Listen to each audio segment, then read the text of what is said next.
Estamos el día de hoy. Gracias. Estamos el día de hoy generando un espacio para hacer un proceso de aprendizaje entre todos. Aquí, ¿qué vamos a aprender? 4 estrategias de neuroeducación para realizar clases impactantes. Entonces, la idea de todo esta oportunidad de aprendizaje es saber cómo vamos a integrar nuestro corazón, nuestro cerebro, el aprendizaje y la diversión y hacer de esos procesos de enseñanza y de relación espacios únicos para generar elementos donde se potencialicen nuestros talentos. Entonces, bueno, cuando estamos en los procesos de aprendizaje, nosotros siempre vamos a tener elementos ligados a las dificultades y a las potencialidades. Lo tradicional, lo cultural, lo que lleva siglos trabajándose, es mirar cuál es la dificultad. Entonces, cuando yo hablo a veces con los papás, me dicen algunos, es que mi hijo perdió 4 materias, es que mi hijo va mal en matemáticas, es que mi hijo no puede con artes. Entonces, nos fijamos y nos centramos en las dificultades. Y nos cuesta muchas veces cambiar ese chip para empezar a entender que esas potencialidades es el anclaje, va a ser el elemento que me va a mí favorecer para que yo pueda superar o minimizar las dificultades. Eso es un cambio de paradigma. Si yo voy a seguir subiendo esta gran bola por esta pendiente, cuando esté en lo más alto, ¿qué le va a pasar a esta pelotita? ¿Qué le va a pasar a esa persona? Entonces, lo más probable es que eso se me venga encima. Entonces, yo intento superar ligado a la dificultad, pero si no tengo algo para anclar que me ayude a soportar todo ese peso, como puede ser una grúa, una cuerda, bueno, etcétera, más gente, entonces habrá un momento en que yo deserto. Y es lo que le pasa a muchos adultos. Entonces deciden estudiar o trabajar en áreas ligados es a lo que les gusta y lo que les va bien, porque no supieron hacer ese anclaje de la potencialidad para superar la dificultad. Y estar siempre pensando en la dificultad, a mí como persona, me va a generar una sensación de minimizar mi ser, minimizar mis capacidades y mis competencias. Una de las cosas que hemos aprendido últimamente es a cambiar el paradigma para mirar la educación ligada a esas potencialidades. Entonces, aquí, ¿qué podemos ver? Me dicen si estoy compartiendo bien con audio.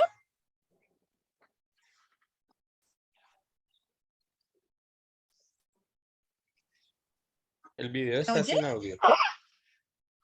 Sí, ok. Sí, no se escucha.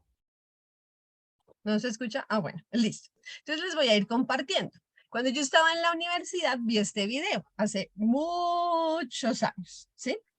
Y resulta que ahorita pues Coco murió en el 2018, pero este era un experimento en donde esta investigadora lo que buscaba era hacer que Coco lograra generar un aprendizaje, ¿sí? Por medio de un lenguaje de señas. ¿Qué lograba ahí? Era identificar cómo se relacionaba pues orangutanes, chimpancés, para mirar cómo nos podíamos comunicar. Ella empezó a hacer un proceso y en ese proceso de aprendizaje empezó a relacionarse. Ella le va diciendo y le va hablando que si quiere café, que si quiere leche, si quiere más agua, le empieza a dar una serie de instrucciones, ¿sí? Mezcla, prueba, y le dice como qué puede hacer. Mientras tanto, en otro lado, están entrenando a Michael, que tiene 7 años, también con procesos de lenguaje de señas. Entonces, en estos experimentos, lograron identificar que los chimpancés, los orangutanes y pues varios primates en las investigaciones generaban esa intercomunicación. Entonces, lograban aprender. A mí me pareció esto fascinante. A ver si es por acá. Ah, perfecto. Denme un segundito para volver aquí. Porque nos daba a entender cómo, pues esa intención del investigador, esa intención de generar aprendizaje se puede dar. cuando uno tiene unas herramientas básicas. Ahorita, pues uno está viendo, independiente de la parte ética, quería era como mostrarles, por ejemplo, en este video, ya hay algunos animalitos que manipulan elementos de tecnología. Entonces, hay unos que pueden usar redes como Instagram, ven, seleccionan, buscan videos, juegos básicos también. Entonces, logran hacer que puedan seleccionar, cambiar, ¿sí? Mantenerse ahí conectados. Y eso nos va dando unas ideas de qué está pasando con las posibilidades que tenemos. ¿Por qué? Porque muchas veces nosotros no creemos en los niños. Entonces uno dice, no, es que él es bruto para las matemáticas, él es bruto para los sociales, es que no se ubica, es que... Y en ese sentido, esa percepción que tenemos del otro va limitando los procesos de desarrollar las posibilidades de aprender. Los diferentes investigadores o las personas que trabajan con animales, ellos parten de que sí se va a poder. Cuando nosotros estábamos haciendo procesos de aprendizaje en entrenamiento con ratas, uno dice, yo quiero que la rata haga tal cosa. Y yo me convenzo de qué debo hacer para que ella lo logre. No me fijo en, no, es que no puede, es que esto no lo logra, es que no tiene, sino siempre enfocado en cómo voy a hacer para lograr algo. Y ahí es donde viene esta clave, que es el EA, es hacer, entrenar y aprender. Para eso, entonces, nosotros en el aula empezamos a involucrar una manera donde los niños, jóvenes y adultos empiecen a hacer. ¿Qué hacen ellos? Entonces, por ejemplo, aquí está mi hijo y él está explicando cómo se juega Go. No es lo mismo, y en las investigaciones lo que se muestra es cuando yo le digo al niño, mira, esto se hace así, la postura de él pues es más pasiva. Cuando yo le digo, ve y le explicas a Juan cómo se juega, ve y le explicas a Emilce cómo se juega, entonces su corporalidad cambia. Y él en ese hacer se levanta.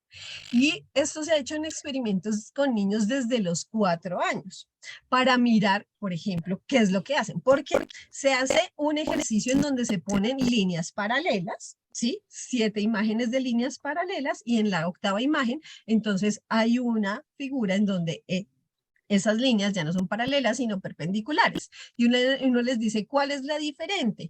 ¿Sí? ¿Cómo sabes que estás diferente? Para que ellos puedan identificar si saben de esos conceptos de geometría, ¿sí? De igualdad. Y resulta que ellos cuando uno le dice, ¿cómo sabes que es diferente? ¿Cómo sabes que es igual? No lo saben expresar, ¿sí? Se quedan como callados. No, es que estás diferente, pero ¿por qué? Y no lo saben explicar. Pero cuando nosotros damos esa posibilidad para que el niño vaya y le explique a su par, ¿sí? Resulta que él empieza a decirle, mira, es que esto aquí no va así, sino va así. Y eso lo hace ser diferente. Entonces utiliza desde sus recursos estrategias para poder organizar su pensamiento y empezar a buscar cómo entender, o sea, cómo darle ese significado a ese entendimiento que se está haciendo. Entonces, una de las claves en las clases para hacer las dinámicas es generar un proceso de participación, de acción. Cuando yo estoy trabajando con adultos en capacitaciones, porque esto, como les digo, es intergeneracional y o sea, no tiene que ver con conceptos específicos, sino que se puede hacer en cualquier área. Yo llego y, por ejemplo, divido el grupo en varios subgrupos y escojo unos líderes. Les explico yo a esos líderes y esos líderes van y les explican a esos subgrupos. Y eso hace que la dinámica se vuelva muy activa porque el proceso de alerta se aumenta. Y ahí entonces estamos generando unos procesos de integración en el entrenamiento de esas funciones ejecutivas, de esas habilidades mentales, de esos cálculos espaciales que tienen que hacer, y el aprendizaje cobra un sentido, o sea, sentir, no solamente pensar la vida, sino sentir la vida. Amplío Ok. mis procesos de ¿Cómo vas? ¿Cómo te pensamiento va? creativo.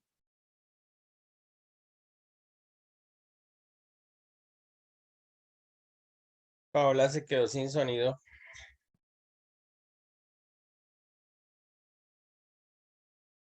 Ah, ya. Listo. ¿Desde cuándo me quedé sin sonido? Yo les Hace un estaba... segundo. Ah, Hace listo. muy poco. Entonces les estaba diciendo acerca de cómo el desarrollo de ciertas oportunidades y experiencias va a potencializar los pensamientos con sentido, que es el de sentir, el del pensamiento creativo, el pensamiento crítico y el pensamiento, la inteligencia colaborativa. ¿Listo? Entonces, bueno, aquí ya, Nubiecita, ¿estás por ahí?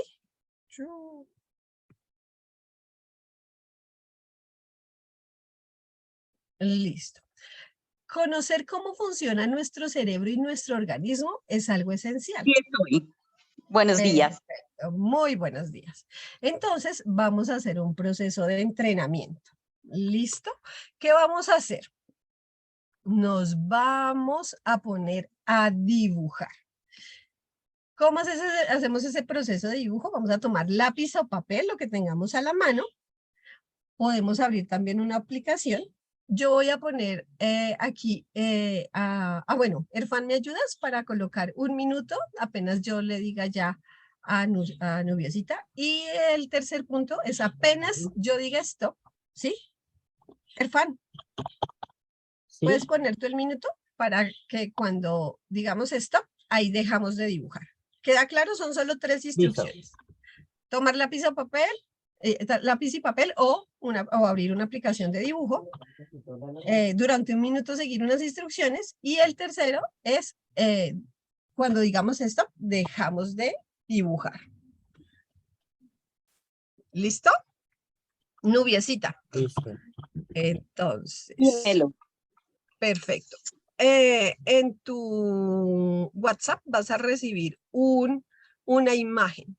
Vas a tener el micrófono abierto, ¿sí? Y esa imagen, entonces tú la vas a dar instrucciones, ¿sí? Sin Ok. decir qué es, o sea, no vas a decir es un sol, no vas a decir es la foto de Paola. ¿Listo? Ok. Solamente tienes que decir qué tienen que hacer. Entonces, dibujen cuadrados, dibujen formas aleatorias, giren a la derecha, giren a la izquierda, de 10 centímetros, de 20. ¿Listo? O sea, debo dar indicaciones para que logren hacer la figura que yo estoy viendo, la imagen que yo estoy viendo. ¿Sí? Exactamente. Pero la Ok. única que va a verla eres tú, no vas a compartir pantalla ni nada. Ok. ¿Listo? Listo. Bueno, ¿todos preparados? ¿Ya tienen su lápiz, su papel, su aplicación abierta?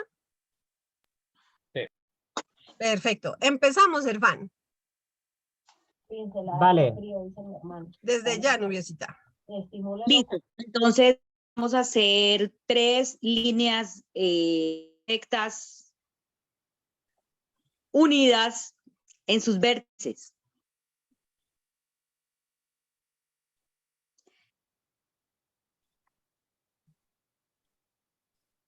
Luego vamos a hacer dentro de esas líneas un círculo pequeño.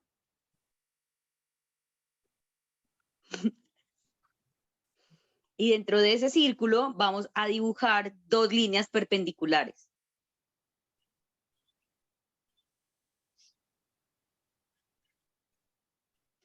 En la parte superior de las 3 líneas iniciales que dibujaron,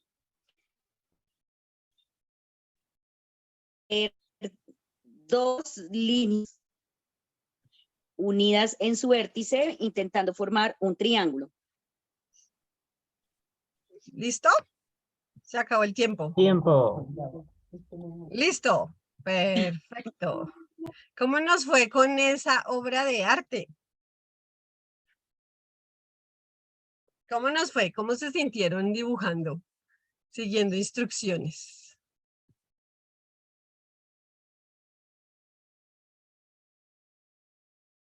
Quedó grabada la clase. Listo. Entonces, ¿alguien quiere contar cómo le fue? ¿Qué creen que es eso que Nubia dictó? Pueden escribirlo, pueden hablarlo. A mí me encantaría ver estos dibujos. Bueno, a mí Vamos, me gustaría de pronto hablar. sí, dime. De pronto el lenguaje que utilizó, si es un lenguaje para, digamos que tendríamos que ver el lenguaje en que le estamos dando las indicaciones a los maestros o a los niños, ¿no? En este caso, si yo digo, tenemos que saber si todos saben que es una línea perpendicular, si hay vértices o no hay vértices, si los niños saben que es una línea o no es una línea, o las personas que están haciendo, ¿cierto? Y pues la indicación, digamos que entonces ahí, pero ya pues para nosotros, obvio, los maestros, me imagino que todos tendrán ese concepto conocimiento. claro, pero no, exacto, ese conocimiento claro, pero si fuera para un lenguaje tendríamos que verlo en los niveles en que estemos dando la indicación. ¿Y a ti cómo te fue? ¿Qué hiciste? ¿Qué dibujaste? Salió como una cara como con un sombrerito. Una cara con un sombrero, perfecto. Si alguien quiere abrir un momentico su video y mostrarnos la imagen, sería fantástico. Si nos pueden abrir los videos. El fancito podemos ver tipo mosaico para ver las imágenes. A ver, en la página. A ver, ¿cómo nos fue? Alguien que abra su pantalla. Bueno, yo no lo puedo hacer porque no tengo cámara en este computador, lastimosamente. Ah, bueno, pero igual ustedes tienen ahí, si quieren para retroalimentar un poquito el ejercicio, también pues nos tienen en las redes si quieren después mandar el ejercicio. Entonces, ¿alguien quiere escribir acerca de qué le salió? O sea, nos salió una cara, a otros qué les salió. Yo la verdad no le veo forma de eso.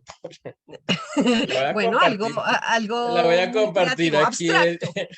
Se la voy a compartir aquí en la pantalla. Excelente, esa es, sí, sí. Excelente. El círculo con las líneas perpendiculares quedó perfecto.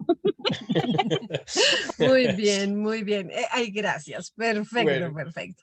Entonces, listo. Aquí yo les voy a compartir. Esto fue lo que les estaba dictando Nubiecita. Gracias, Nubia. Esto es una gran labor poder. Paulita, con mucho gusto, pero definitivamente respecto a lo que tú nos compartías hace un rato, pues es muy complejo dar ese tipo de instrucciones. Por ejemplo, lo que nos compartía ahorita la persona que no sé quién es, perdóname, no vi tu nombre. Pues claro, yo asumí, o sea, yo partí del hecho de todos somos adultos y todos manejamos el concepto vértice perpendicular. Yo jamás pensé en que iba a hacer eso para niños, por ejemplo. Y pues sí, yo voy a la imagen y yo, pero como rayos les digo que es muy complejo, es muy complejo. Pero Claro, fue que divertido. sería diferente si yo digo es una casa, ¿no? ¿Cierto? Claro. Cuando Claro. yo digo, vamos a dibujar una casa de la siguiente manera. Entonces resulta que cuando yo estoy ayudando, generando, impulsando el proceso de aprendizaje, yo tengo que estar consciente de cómo es ese proceso en el cerebro del otro, en el ser del otro, en el organismo del otro, ¿sí? Cuando, miren, yo he hecho este ejercicio y yo les digo, bueno, vamos a, después de eso, entonces vamos a hacer otro dibujo, vamos a hacer una casa. Y la gente generalmente dibuja pues un cuadrado con un triángulo arriba, un triángulo arriba, una chimenea de vez en cuando, no siempre va la chimenea, una puerta y dos ventanitas. Porque nosotros asociamos ese tipo de casa, pero cuando yo les digo, ¿y ustedes han visto ese tipo de casa en su vida, en la realidad, aquí en la ciudad, aquí en estos procesos? Y dicen no. Porque pues obviamente ya las casas tienen otro tipo de diseños y pues no es tan común, por ejemplo, ver ese tipo de casas. ¿Listo? Pero entonces, ¿a qué vamos acá? A generar unos procesos de reflexión. Y es que cuando uno le da una labor, un objetivo a una persona, entonces yo le busco que él haga lo que yo quiero, ¿sí? Entonces Nubia podría decir, bueno, ¿y aquí qué pasó? Si es que yo les dije, líneas perpendiculares, así, yo partí, son adultos, pero cuando yo empiezo a generar mis procesos de evaluación desde solamente el logro, desde si lo hizo o no lo hizo, entonces inconscientemente se genera un proceso en donde soy bueno, no soy bueno, y empiezo a etiquetar cosas. Entonces, el dibujo, yo podría hacer una evaluación. ¿Fue igual? ¿Sí o no? Pasa el que lo hizo igual y no pasa el que no lo hizo. Entonces, pues ahí empieza uno a decir, no, en esto me rajé. Hay otra manera de pensar si estamos aprendiendo y es califiquen un porcentaje de similitud siendo 0, que no es nada parecido, y 100 si es totalmente parecido. Entonces, por ejemplo, en la pantalla que nos compartieron, pues por lo menos estaba el círculo con las líneas perpendiculares y ahí habían algunas rayas. Entonces uno podría decir 20, 30, 40. Entonces, cuando yo empiezo a entender que los procesos de evaluación y de valoración también hacen parte de cómo la persona va a quedar cautivada para los aprendizajes. Y es ahí donde yo puedo empezar a entender, no desde la justificación, sino de cómo funciona nuestro organismo. Entonces, hay 3 componentes de los que podemos hablar desde las neurociencias, ¿sí? Y desde la psicología que influyen en los procesos para que alguien haga algo. Y es la experiencia que tiene esa persona, metas y objetivos que tiene planteado y los elementos genéticos, ¿sí? Cuando yo empiezo a entender, o sea, yo estoy dándoles a ustedes este video, y lo hago con todo el amor, las ganas, el entusiasmo, y yo esperaría, ¿sí? Que después, entonces, en los comentarios, pues la gente comente cosas. ¿Ustedes creen que hay 2 comentarios iguales? ¿O que cada uno va a percibir de una manera diferente este tipo de talleres? ¿Qué creen?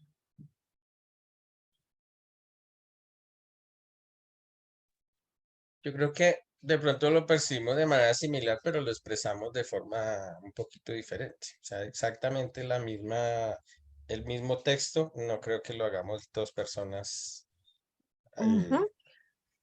tal cual, pero pueda que la idea general sí sea la misma. Podría ser, podría tener un bagaje ahí como un aura de que esto se parece, ¿sí? De que sí, sí, como que me gustó, pero hay gente que le puede decir, eso me encantó, esto no, y resulta que eso depende de estos componentes.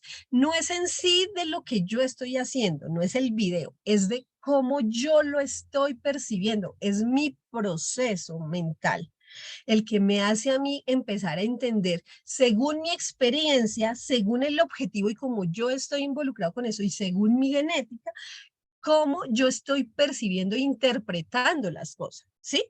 Entonces uno puede decir, por ejemplo, con el ejercicio del dibujito, que ustedes, no, pues son adultos, son profesores, entonces ya saben, es 1 minuto, es mucho tiempo, va a ser 4 rayas, ¿sí?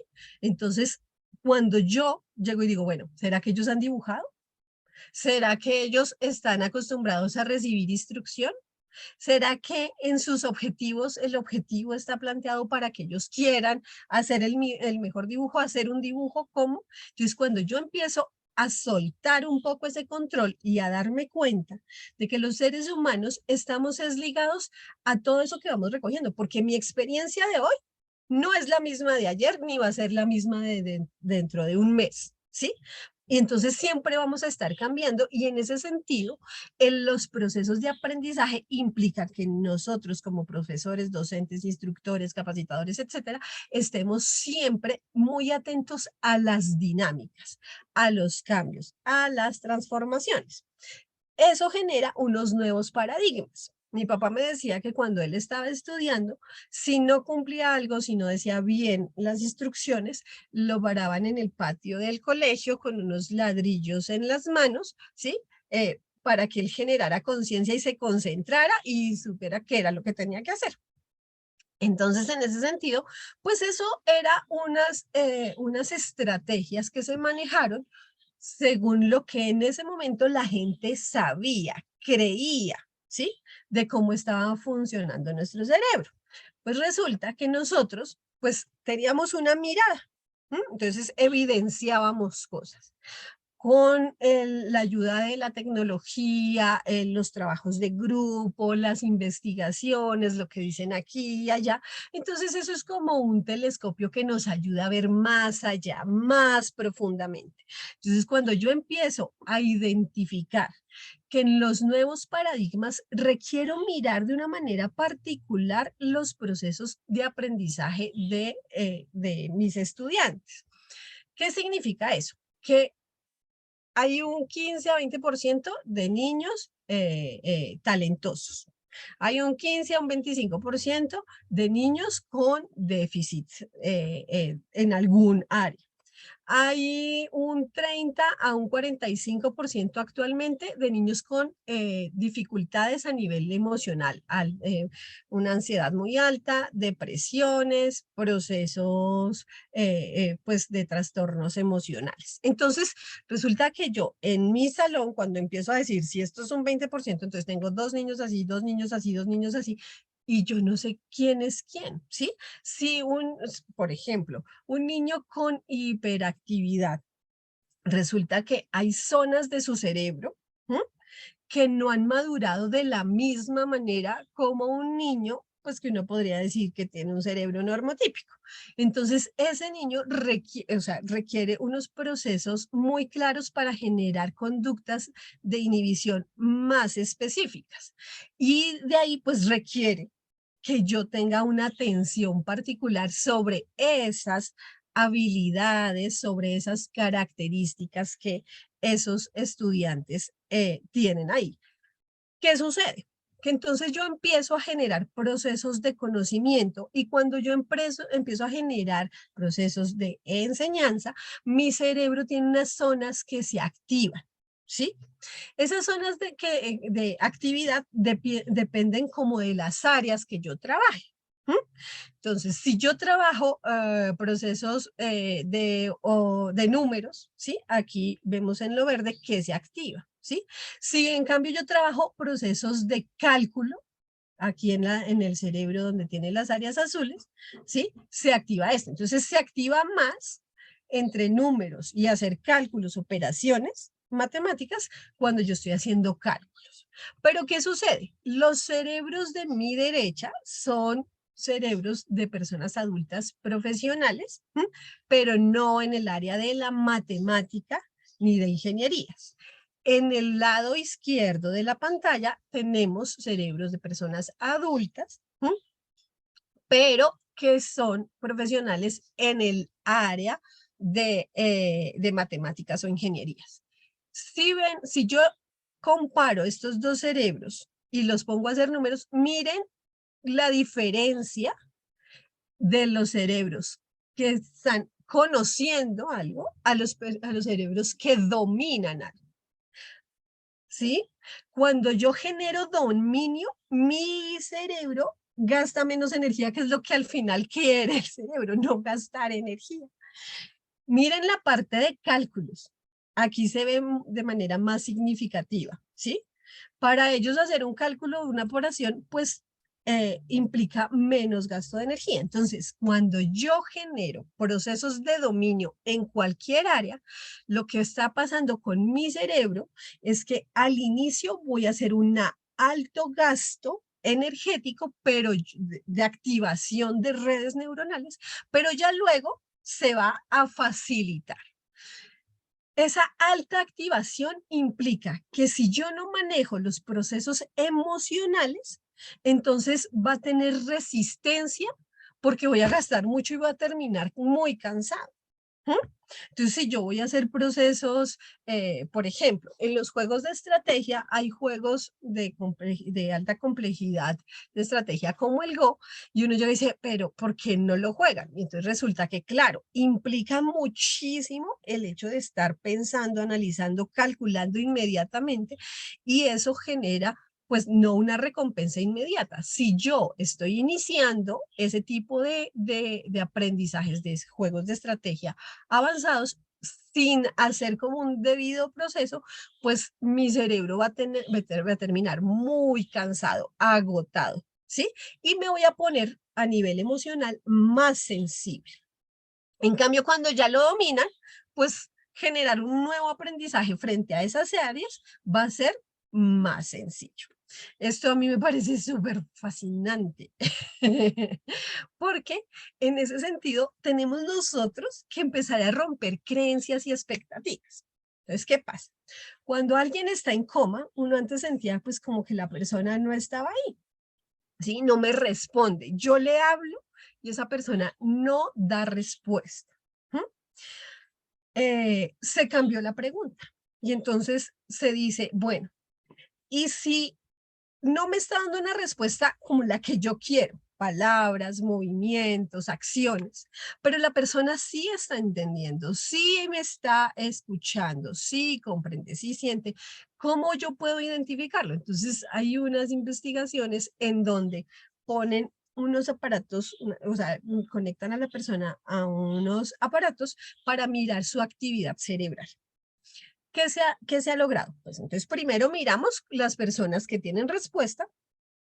Cuando yo le digo, piense que usted va corriendo para su casa, ¿sí? Entonces se activan unas zonas del cerebro. Y luego le digo, piense que está cenando con una persona que usted quiere. Cuando ella recuerda esa imagen de cenar con alguien, se encienden otras zonas del cerebro. Entonces se le dice a la persona que está en coma, bueno, vas a imaginar que vas corriendo para tu casa y se activan ciertas zonas del cerebro. Si se activan esas zonas, entonces yo puedo reconocer que ella me está escuchando. Yo no estoy viendo la respuesta, pero me está escuchando. Y cuando yo le digo, bueno, vas a imaginarte que estás cenando con alguien que quieres, y se activan otras zonas, entonces yo puedo, esta persona está logrando encontrar diferencias y me está escuchando. Entonces, yo luego puedo empezar a generar un proceso de comunicación diferente, rompiendo los paradigmas tradicionales. Y le digo, si es sí, vas a imaginarte corriendo hacia tu casa. Y si es no, vas a imaginarte cenando con alguien que quieres. Entonces, ahí lo bonito es cómo yo puedo empezar a soltar mi expectativa de que me responda, de que me diga algo. Porque a veces nosotros como docentes queremos, y pues a mí me pasa cuando estoy haciendo diagnósticos, entonces uno le dice, está con el papá el niño, y uno le dice al niño, listo, dime cuánto es 2 más 2. Y entonces el papá dice, tú ya sabes que es 4. Entonces, pero a ver, tú ya lo sabes, responde rápido. Claro, pero a mí esos tiempos que el niño se toma para pensar y darme la respuesta. Si el niño me suma con los dedos, ¿sí? Si el niño se pone, se bloquea, me está diciendo muchísimas cosas sobre su proceso de dominio. Entonces, yo tengo que empezar a soltar, porque lo importante no es que me den la respuesta, que me diga sí, ya, ¿sí? Para poderlo saber. Y eso implica cambiar la expectativa, porque en la evaluación, cuando a mí tradicionalmente me están evaluando, pues a mí me dicen, usted tiene estas opciones, diga A, B o C, tiene 3 horas para responder eso. Pero cuando las personas tienen maneras diferentes o sea, tienen el conocimiento, pero su respuesta es diferente, ¿yo cómo lo puedo evaluar? Entonces, una de las tareas importantes que quedan es nosotros como docentes, acompañantes, ¿sí? Facilitadores, cómo empezamos a ampliar esa oportunidad para que con respuestas diferentes, ¿sí? Como una persona que activa ciertas zonas, yo pueda entender que esa persona sí sabe, sí está entendiendo. Eso es algo muy bonito porque ayuda bastante a generar más tranquilidad, pues para todas las personas que están involucradas en los procesos de aprendizaje. ¿Por qué? Porque a veces, pues a mí me decían, no, es que en pandemia la virtualidad no le sirvió y entonces él no aprendió nada. ¿Será que no aprendió nada? ¿O será que la respuesta que daba pues no era la que esperaba? Y ahorita no, es que presencialmente, ¿sí? Le cuesta mucho, él era o ella era muy buena virtualmente. Entonces hay que empezar a entender que nuestro cerebro necesita unos entrenamientos desde la parte de la neuroplasticidad, ¿sí? Cambiar y generar esa flexibilidad en los procesos de aprendizaje. Cuando yo me dedico solamente a un área, entonces yo les digo, ustedes van por las calles de Bogotá, Colombia, y entonces uno dice, bueno, voy por la Quinta, voy la no sé qué, y empiezo a usar el Waze. Y entonces el Waze me dice, vaya, tome la 30ª, 34ª calle. ¿M? Y entonces uno, como, ¿cuál es esa? Porque yo puedo decir, esta es la Avenida de las Américas, esta es la avenida tal. ¿M? Y resulta que mi cerebro tiene que acomodarse a esa nueva manera de hacer las cosas. Pero ¿qué sucede? Que si yo, pues ahorita yo lo estoy viendo, es porque cuando hago capacitaciones con conductores, pues resulta que se acostumbraron ahora a recibir la instrucción. Y entonces uno les dice, bueno, vamos a la calle, a la 1 de Mayo. Y entonces ya no reconocen igual porque se acostumbran. Entonces, el proceso de mantener la flexibilidad en el aprendizaje es como tener las puertas abiertas para hacer actualizaciones sin que se me bloquee al usar versiones anteriores, por decirlo de alguna manera. Hay otro componente que es muy importante y es empezar a reconocer que hay periodos sensibles para los procesos de aprendizaje. Pero entonces uno a veces escucha y dice, no, es que los niños aprenden rapidísimo, en cambio uno de adulto, eso también es un mito. Y a mí me ha parecido fascinante entenderlo. Lo que pasa es que sí hay áreas, como por ejemplo el lenguaje, que tiene unos periodos sensibles y se facilita, por ejemplo, recordar o poder producir ciertos sonidos fonéticos, etcétera. Pero resulta que hay otros aprendizajes como tocar guitarra, que cuando se miden cuánto demora un adulto en aprender a tocar guitarra y cuánto demora un niño, se ha encontrado que los tiempos son similares. Pero ¿qué pasa? Pues es que uno de adulto no tiene el mismo tiempo, las mismas 400 horas que dedicó el niño para el violín o para la guitarra, ¿sí? Para dedicarle. Entonces, si uno le dedicara eso, como adulto lo puede hacer, pero uno tiene que trabajar, estar pendiente de la casa, estudiar, A, B, C, y pues uno no tiene la misma percepción de ese manejo del tiempo, entonces uno siente que no tiene tanto tiempo para aprender y que en cambio el niño fue a 3 clases y aprendió, claro. Pero no es, o sea, lo que les quiero decir es que nosotros tenemos unos procesos de aprendizaje permanente durante toda la vida, que hay que romper el paradigma de que es que yo como soy adulto, entonces a mí me cuesta más.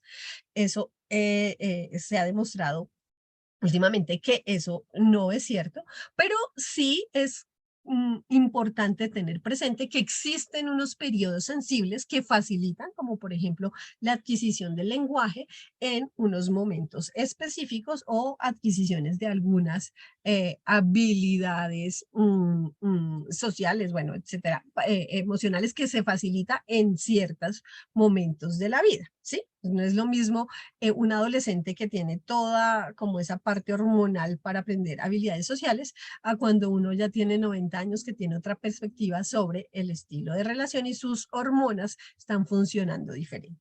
El tercer componente es la interacción cerebro-aprendizaje y esa está dada a que mi cerebro cambia tanto física como químicamente cada vez que estoy aprendiendo.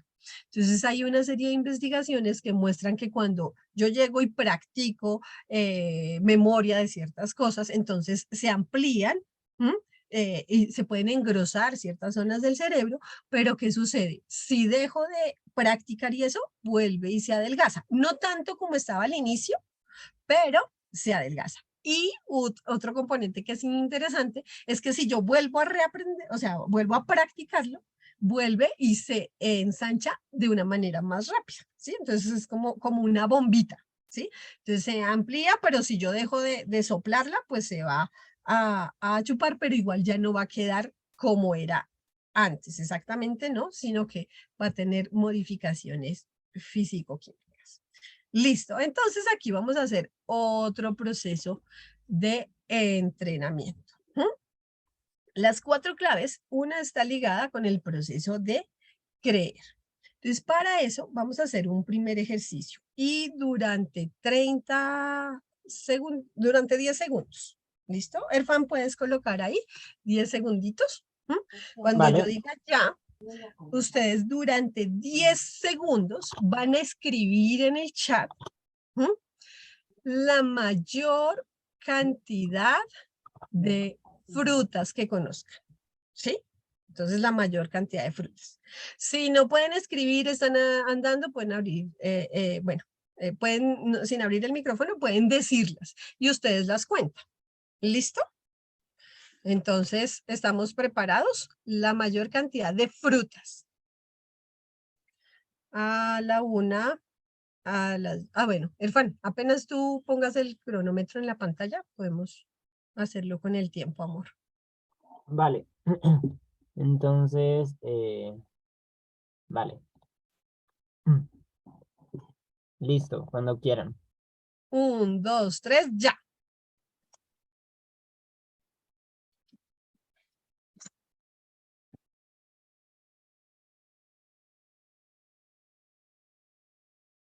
Tiempo. Listo. Perfecto. Entonces vamos a ver aquí en el chat que nos escribieron. Fresa, papaya, narvaja. La narvaja no la conozco. La guayaba, el mango, la mora. Muy bien, fresa, mango, mora, papaya, mandarina, toronja, kiwi, melón. Muy bien. Mercedes, ¿tú tienes de casualidad micrófono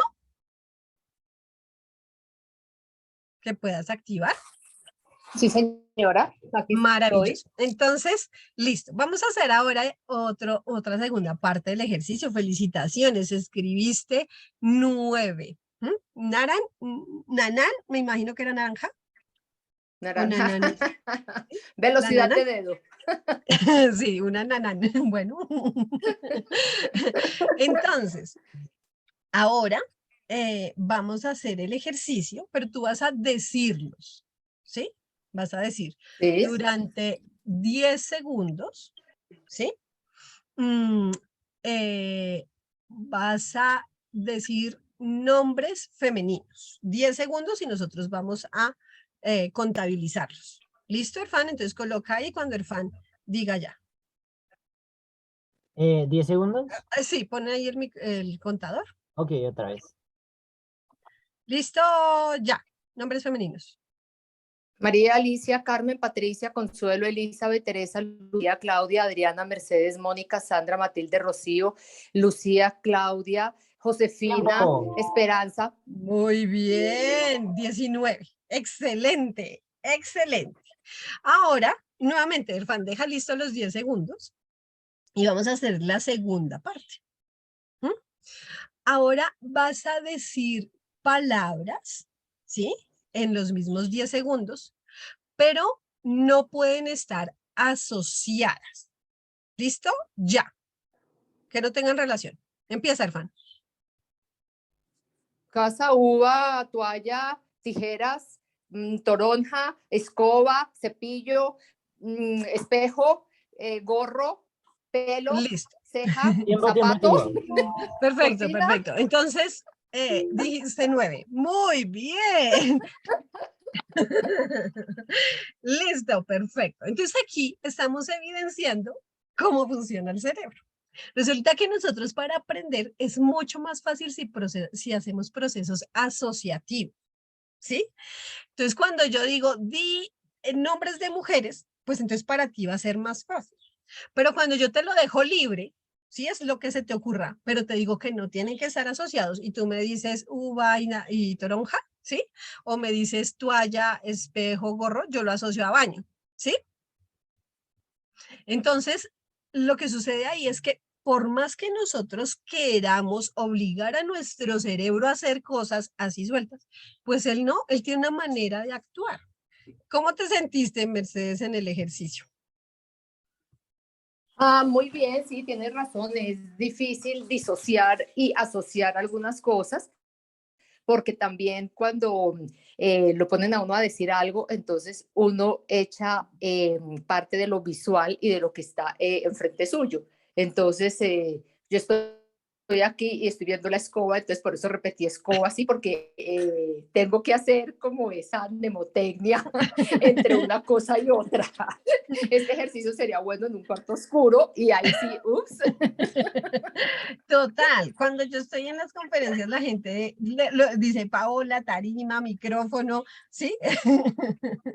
Entonces, porque pues el cerebro tiene que agarrarse de algo, entonces, ¿cómo así que libre? ¿Sí? Entonces, cuando nosotros empezamos a reconocer que en el aula tenemos que manejar esa conciencia y empezar a reconocer cómo pues nuestros estudiantes generan ese proceso de creer. Y aquí viene un componente y es el que está ligado, perdón, a el creer, a la manera como vemos, como nos vemos nosotros haciendo cosas, y esa sensación de creer, de sentirme capaz, está ligado a todo ese mundo emocional. Entonces, esta es la primera clave. Acuérdense que estamos hablando de estrategias. La primera estrategia es el creer, y el creer implica abrir el mundo emocional. ¿Cómo lo puedo hacer? Generando espacios de curiosidad en la clase y generando espacios de confianza. Entonces yo llego y empiezo la clase y les doy a todos un espejo. Y entonces uno dice, en clase de matemáticas, ¿para qué quiero un espejo? ¿Sí? En clase de sociales, ¿para qué quiero un cubo? Entonces empiezo yo a hacer un ejercicio, por ejemplo, con dados. Les pongo el espejo, le pongo los dados y les digo, vamos a decir cuánto vemos, o sea, no lo que ven solamente en el dado, que es lo que estamos acostumbrados, sino cuántos puntos alcanzas a ver tú sumando la imagen que ves de los dados y la imagen reflejada en el espejo, ¿sí? Aquí en esta imagen, ¿cuántos puntos ven ustedes? Rápido, ¿quién es el más rápido? ¿Quién me lo dijo? ¿Quién me lo dijo?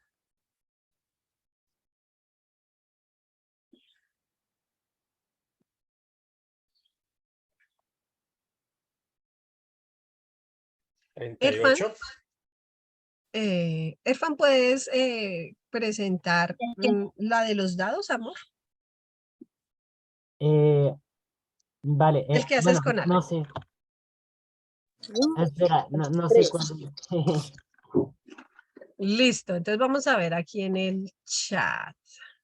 Perfecto. 35. Ay, ¿qué pasó acá con la percepción? 35, 33, 37, 38. ¿Ustedes? ¿Quién diría de todos que acertó? Entonces César dice que 38, Nubia 37, Lina 33, Galaxy J4 35. ¿Quién dice que sí es? Porque ninguno de esos pues se repite. ¿A quién le damos el punto de que lo hizo bien?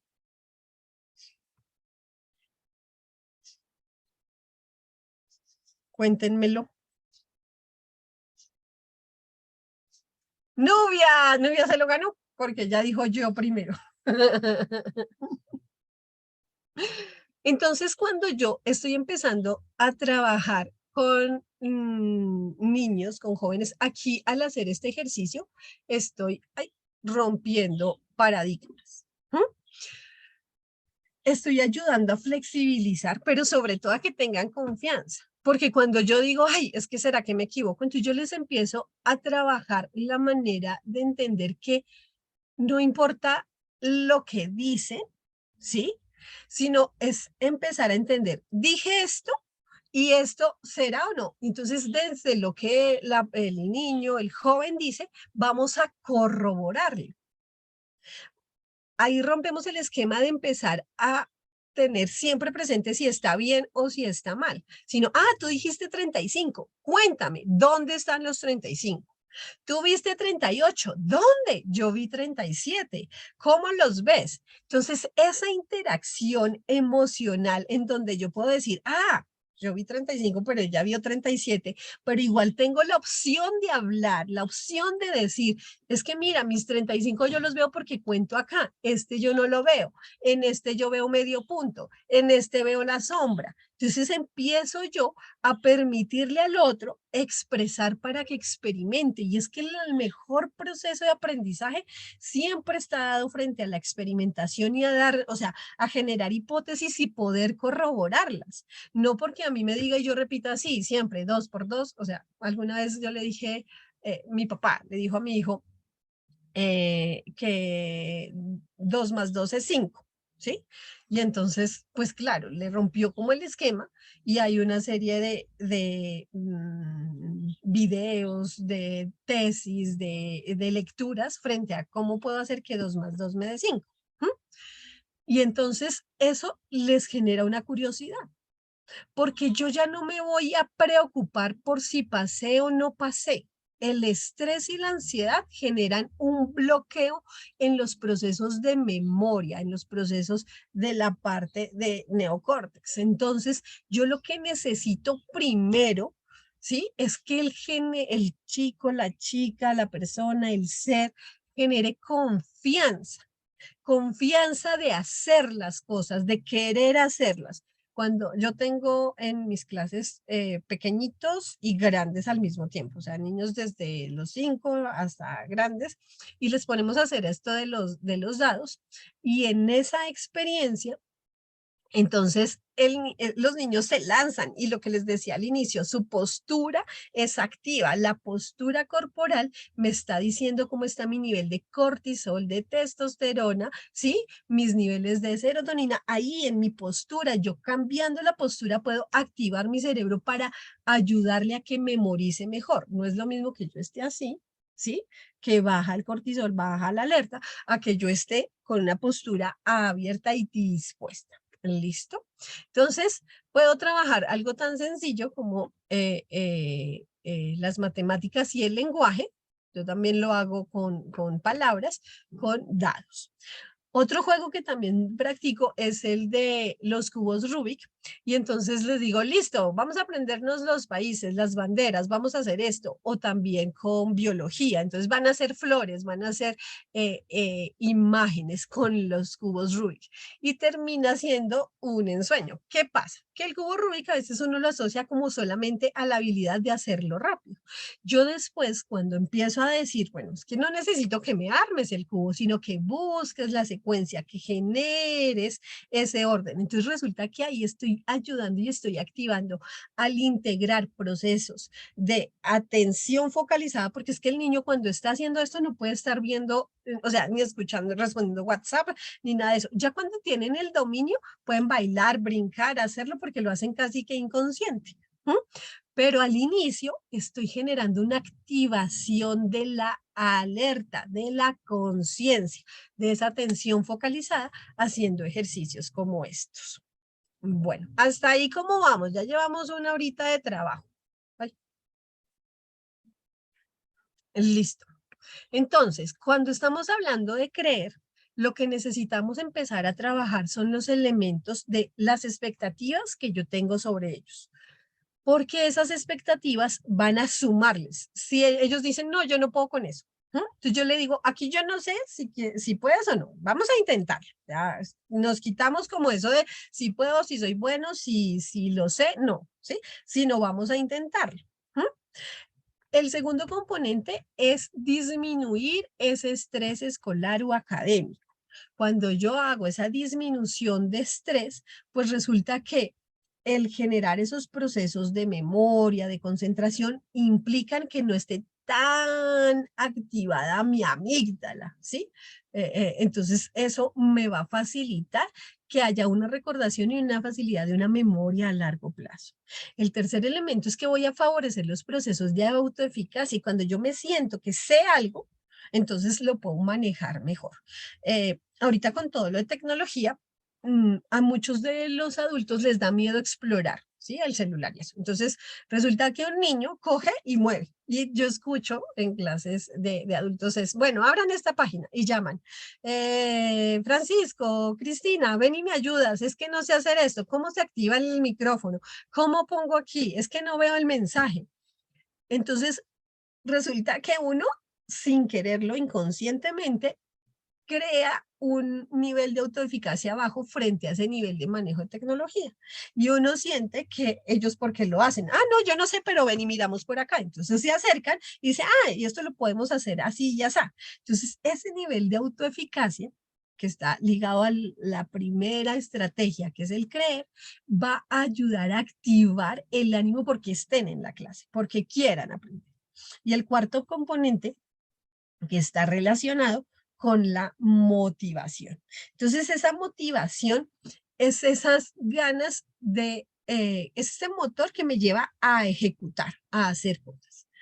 Yo aquí recomiendo, ya por experiencia, que hagan procesos de refuerzos variados, es decir, generen halagos, muy bien, lo hiciste muy bien, mira cómo ya vas aprendiendo, ¿sí? De repente vamos a celebrar, hemos logrado esto, entonces compartimos algo, pero que no se vuelva el sello, la cara, el premio, la medalla, porque es que resulta que cuando yo me ato a eso, yo estoy generando a nivel neuronal una activación de unas zonas de placer donde busco esa satisfacción particular e inmediata.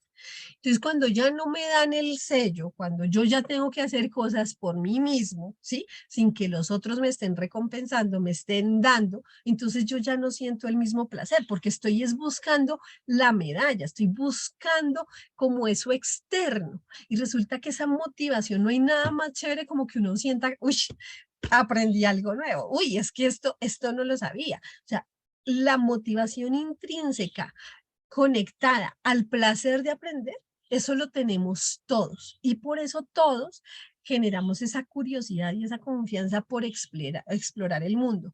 Pero dependemos de esa interrelación con los que están a nuestro alrededor para que eso se mantenga o nos apaguen esa llamita. ¿Listo?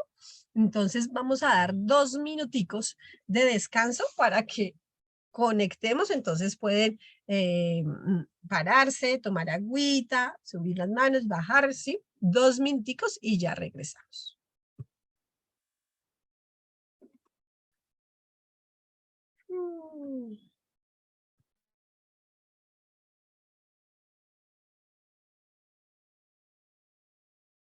Conectaditos.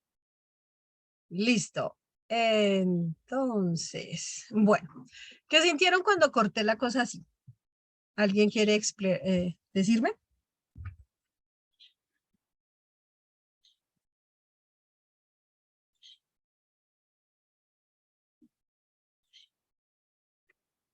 Abrir el micrófono, compartir, contar.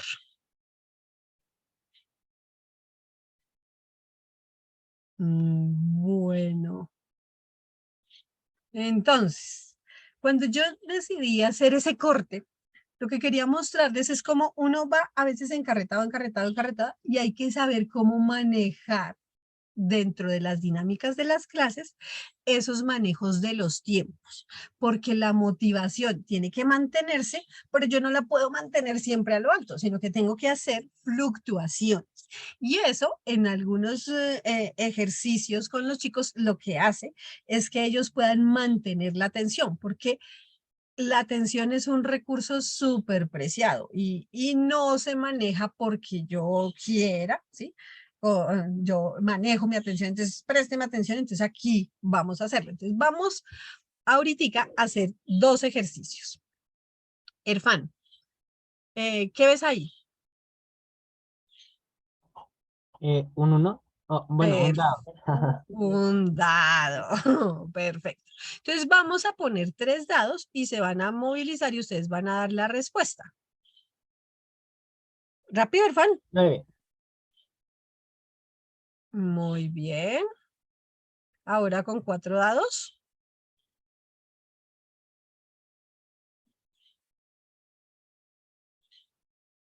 ¿Cuánto es, Erfan? 13. ¿Te dio 13? A mí me da 16. Era 16. Ay, ¿Será? no, ¿Cuánto 14 da? ahora me dio. Ah, espera. ¿Cuánto dio? 17, sí. ¿Da 17? A ver, 5 más 3 8 y 6, más 14 2. y 2, 16. Ah, es 16. Muy bien.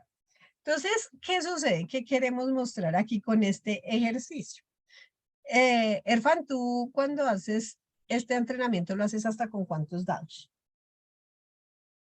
Lo hago con 6, pero no estaba viendo todos los dados. Ajá, bueno. Entonces resulta que nosotros necesitamos entender que la confianza, o sea, que la parte emocional cambia dependiendo si a mí me están haciendo evaluación, si yo siento que me están mirando, si, o sea, de el ambiente. Por eso ahorita cuando uno va a hacer procesos de evaluación sobre aprendizajes, uno dice evalúe de una manera similar a cómo enseñó. Sí, o sea, si usted enseñó siempre con música, en donde había un ambiente de luz, estaban todos sentados en círculo, pues haga una evaluación con música en un ambiente de luz y todos sentados en círculo. Porque cuando nosotros cambiamos, resulta que la parte emocional puede hacer que el bloqueo de mi aprendizaje se dé. Yo no sé si alguien se acuerda cuando a Shakira le dijeron que cantara el himno de Colombia y entonces cambió ahí como unas estrofas, o cuando el presidente dijo Colombia con P mayúscula, ¿sí? Entonces eso se vuelve un meme, pero es una respuesta de la manera como la ansiedad y el momento de tensión hace que nosotros podamos generar fallos a nivel mental. No es porque uno no sepa, no es porque uno tenga dificultades, sino que todo ese mundo emocional puede estar relacionándose en la manera como ellos están respondiendo. El otro día, la semana pasada, fuimos a dictar un taller donde una profe muy estimada y entonces yo les preguntaba mientras jugaban, tenían que decirme unas operaciones matemáticas para lanzar unos bolos. Y entonces una niña se quedó bloqueada y la profe le decía, tú eres la mejor, tú sabes, tú ya sabes esto. Entonces, claro, el nivel de tensión y de ansiedad frente a la o sea, si lo decía correctamente, podía lanzarlos, pero si no, pues le tocaba ir a hacer la fila y hacer otro intento. Esas pequeñas cosas que pueden generarle ansiedad a las personas pueden bloquear y empezar a generar una sensación de incapacidad y una baja en la autoestima. ¿Quedó claro esa parte? Ay, listo. Bueno, entonces, aquí vamos a hablar de lo que significa el efecto Pigmalión y es esa posibilidad de confiar en el otro. Entonces el efecto Pigmalión está estudiado y lo que nos dice es que nosotros tenemos que generar unas creencias sobre que la persona a la que estamos enseñándole puede, ¿sí? Va a aprender.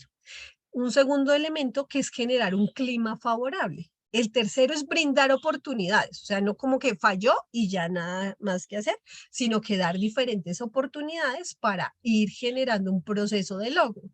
El cuarto es una retroalimentación ligado a lo que va avanzando y a lo que vamos a alcanzar. ¿Sí? Y el quinto es ir mirando los resultados. Ah, ya logramos esto, hemos visto eso, ya hacemos 5 sumas, ya hacemos, ¿sí? Entonces, cuando yo le digo a Mercedes, tú en 10 segundos dijiste 19, perfecto. Entonces, vamos mirando el resultado de tal manera que la persona pueda agarrarse de algo de una manera consciente, como visualizarlo para poder decir, aquí cómo puedo ir avanzando.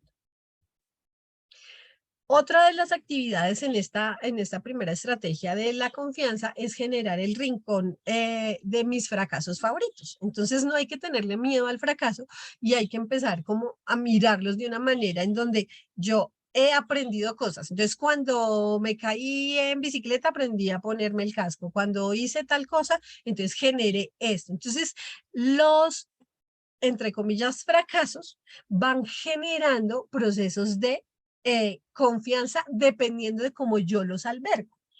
Uno de mis hijos practicaba clavados y llegó y la primera vez que se lanzó de 7 metros, abrió mal y cayó y pues tuvo una lesión de espalda, incapacidad, etc.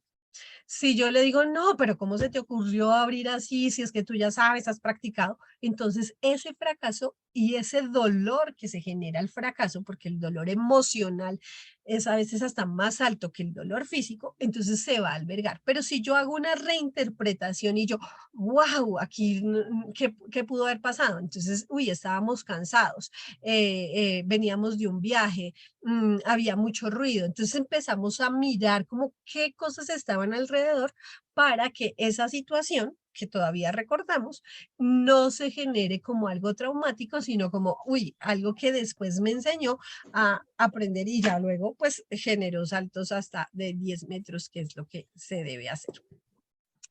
Otra de las herramientas en esta estrategia es el álbum de aventuras.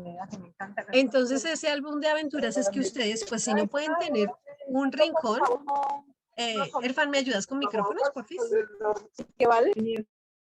Entonces, si estamos, mi micrófono está prendido. Ay.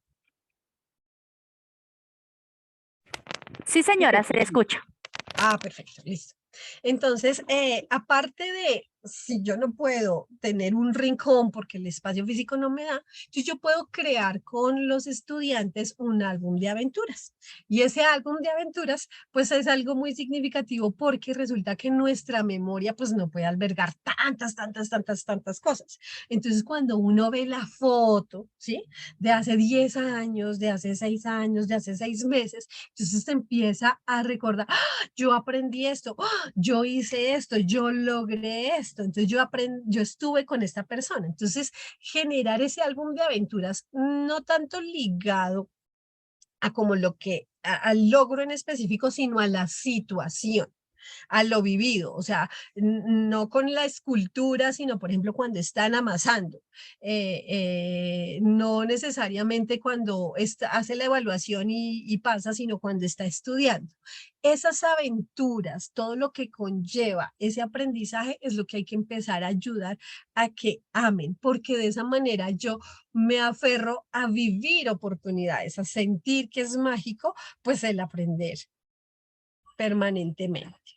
La otra herramienta es el poder del esfuerzo. Entonces, la intención es que las personas somos seres que nos caracterizamos cerebralmente por tener un cerebro social y emocional. Entonces, al tener claro que mi cerebro es social, pues yo busco esa aprobación, ¿sí? No es que ustedes aprueben todo. Ay, qué bien te paraste. Ay, qué bien te sentaste. No, pero hay unos momentos en que el esfuerzo realizado vale la pena reconocerlo. Entonces, hay que reconocer esto, que es lo significativo, el esfuerzo, no cualquier cosa que hagan. No, ay, tan lindo mi hijo, ay, tan divino mi hijo, ay, este estudiante es fantástico. No, el esfuerzo que va realizando. Eso ha permitido como que las personas pues logren generar esa confianza y creer que pueden volar, o sea, hacer cosas magníficas. Otra herramienta está ligada a entender mi grado de felicidad.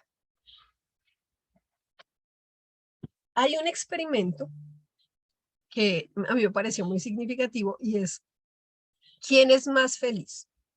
¿El que se gana la medalla de oro, la de plata o la de bronce? ¿Qué dicen ustedes?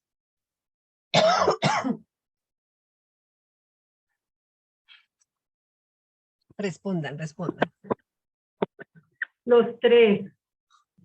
No, ¿quién más? ¿Quién es más? De los tres. Si yo te digo, ¿tú serías más feliz ganándote la de plata, la de bronce o la de oro? ¿Tú con cuál te vas? Depende del esfuerzo que yo haya hecho y los méritos que quería lograr. Hiciste el mejor esfuerzo. Bueno, quería participar y logré destacarme. Entonces, tú te apuntarías a la de bronce.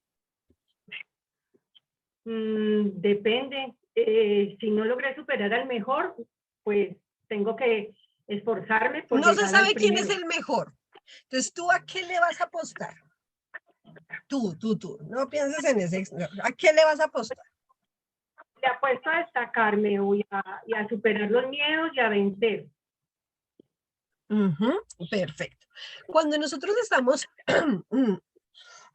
mirando los resultados en este experimento, la gente le apunta a la de oro, ¿sí?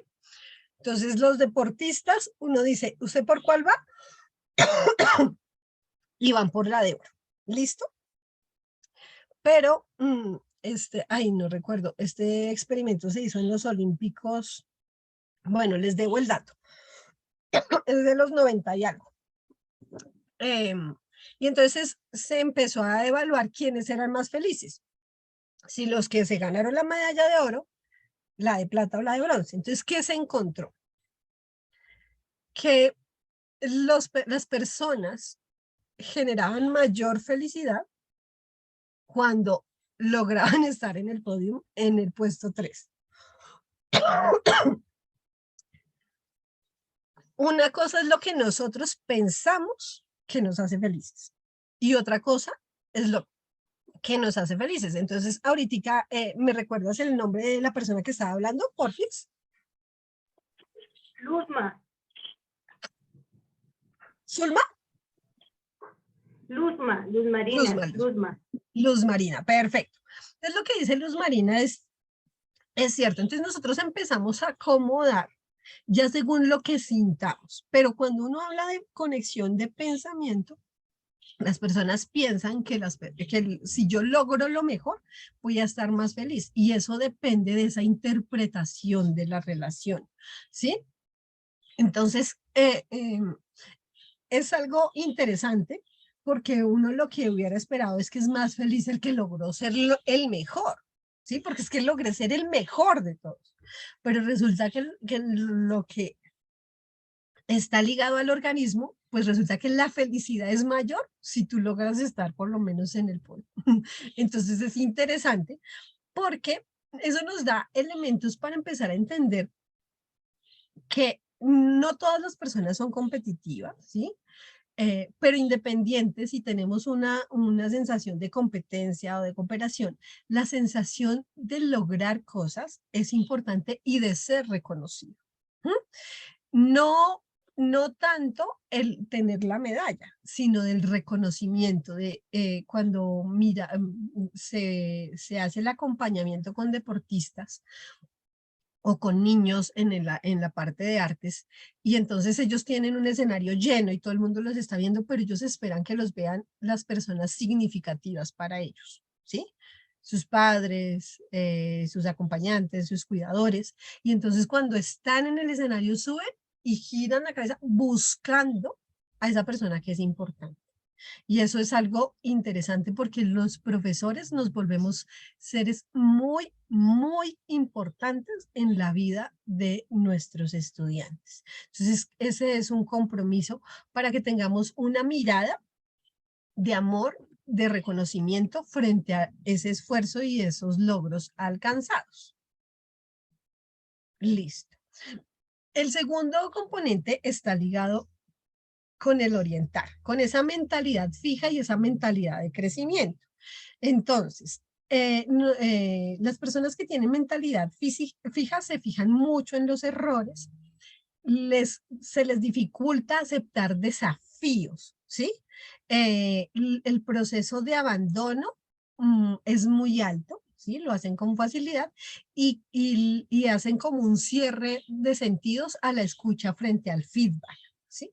En cambio, cuando estamos hablando de mentalidades de crecimiento, entonces encontramos personas que buscan cómo generar esa retroalimentación, pero esa retroalimentación ligada al listo, esto puedo hacerlo, no como sentir una crítica y sentirse juzgados. Siguen intentándolo, ¿sí? Se centran en el esfuerzo. No es lo mismo de ser perfeccionistas al extremo, ¿no? Sino que van centrándose en el esfuerzo y en la mejora y generan una habilidad para aprender de esos errores. Entonces, aquí es muy importante empezar a reconocer que existen muchísimos mitos frente a cómo funciona nuestro cerebro y esas habilidades mentales. Como presten atención, hagan esto. Entonces, como si yo al decirles, presten atención, ya funciona. Pues esos mitos como, usted es hemisferio izquierdo, usted es hemisferio derecho, entonces si yo te estimulo así o tú haces estos ejercicios, entonces vas a fortalecer este otro hemisferio. O sea, no podemos catalogar o caracterizar a las personas por un hemisferio u otro. Obviamente, hay áreas interhemisféricas o hemisféricas que tienen unas especificaciones, pero no es que yo sea de A o de B.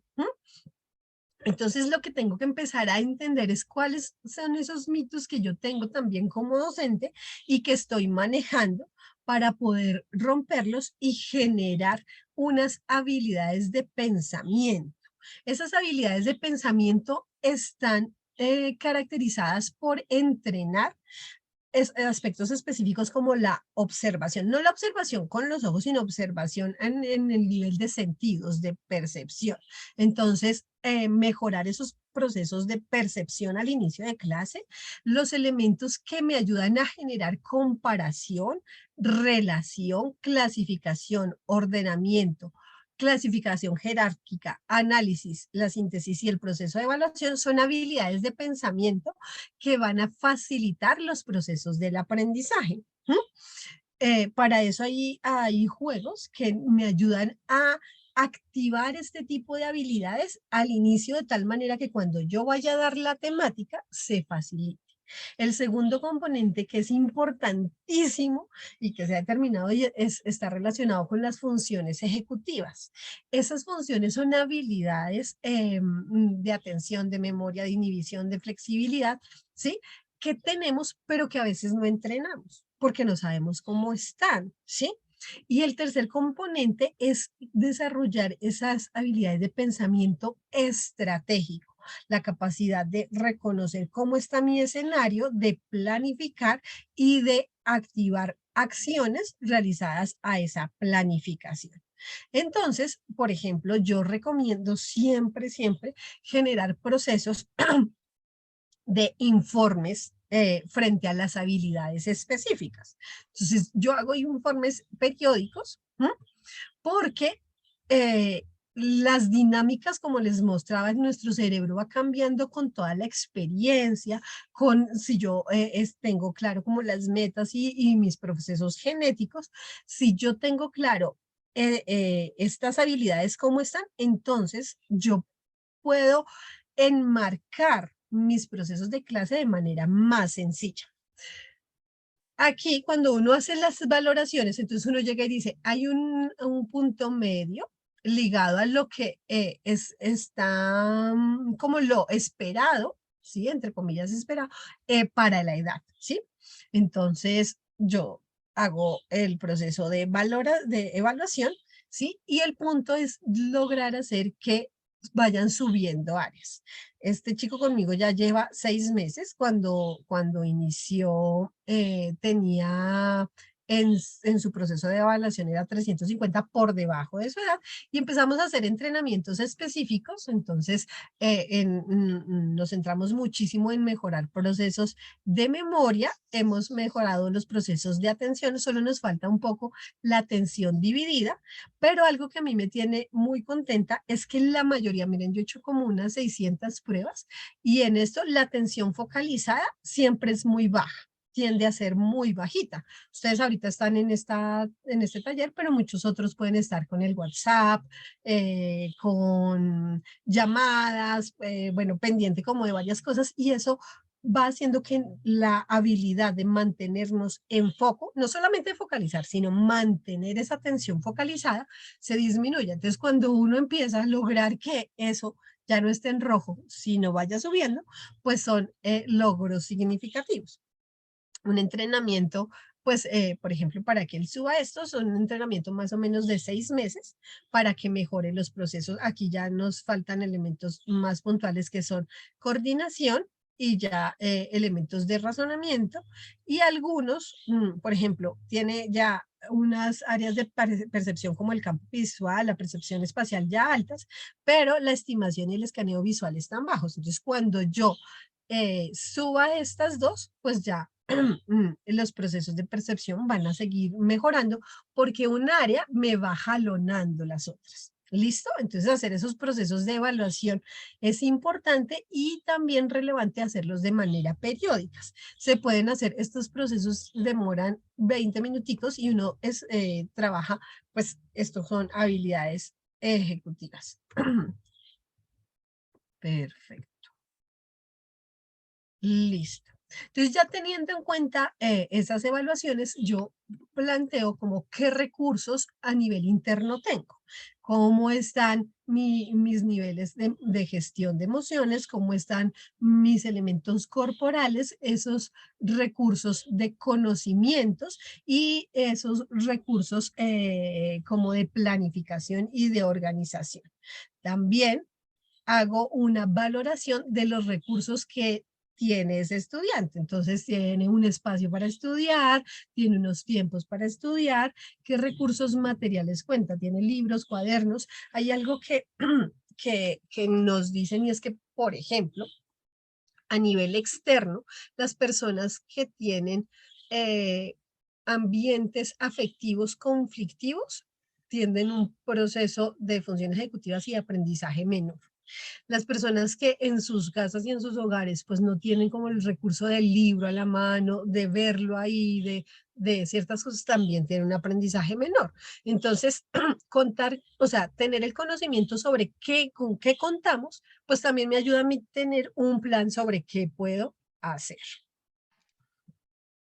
Entonces, frente a eso, entonces uno hace una serie de escalas, unos formularios en donde uno puede establecer cómo es ese proceso de recursos internos, esa motivación académica, las atribuciones que hace y si cuenta o no cuenta con cosas.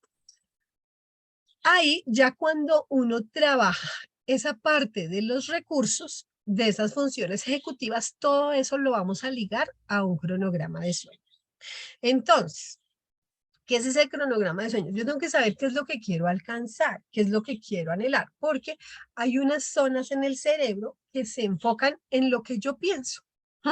Si yo no tengo claro lo que pienso, si yo tengo como esa vacuidad, ese vacío, entonces yo puedo ir a clases, aprender, sacar buenas notas, pero eso no hace que yo quiera seguir aprendiendo. Y ahorita estamos viendo pues un alto índice, como dicen, personas que no trabajan, que no estudian, que no quieren, porque miren, hay cursos, hay cosas gratuitas, las universidades dicen, mire, tenemos aquí con 0 matrícula, no sé qué, y no logran hacer que las personas pues se inscriban y se mantengan.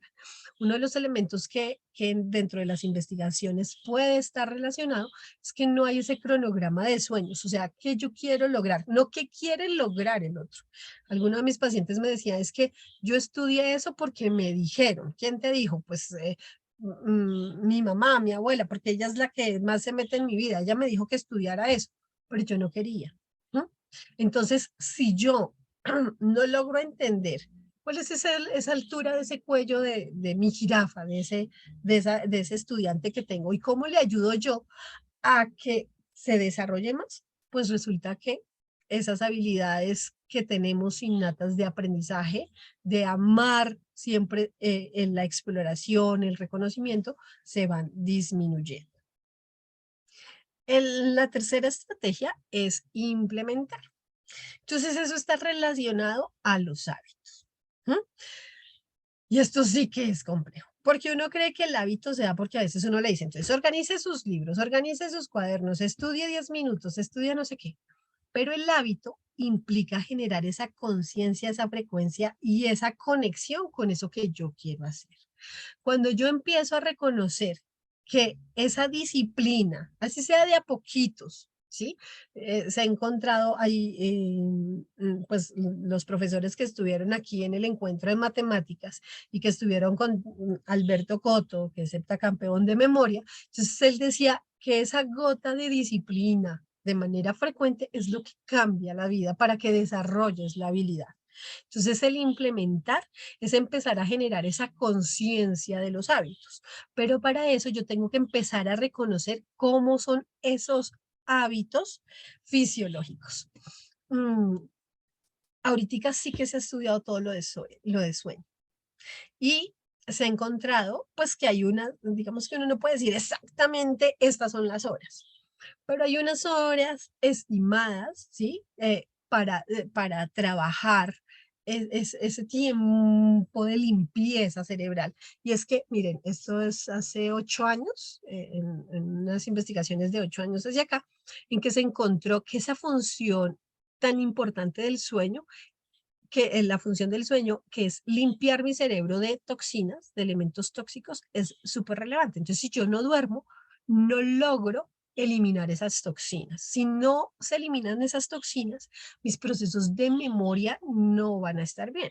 Entonces, hagan de cuenta como cuando yo tengo una papa y tiene un pedazo dañado, una verdura, y voy a cocinar eso y está con algo dañado, ¿sí? Entonces, si eso no está totalmente dañado, yo lo que hago es quitarle ese pedacito, ¿sí? Sacarlo, el banano magullado, ese pedacito, y ya, me como el resto. Entonces, el cerebro cuando duerme, quita esa toxina, la elimina, porque si la deja, pues todo lo que yo cocine va a saber horrible.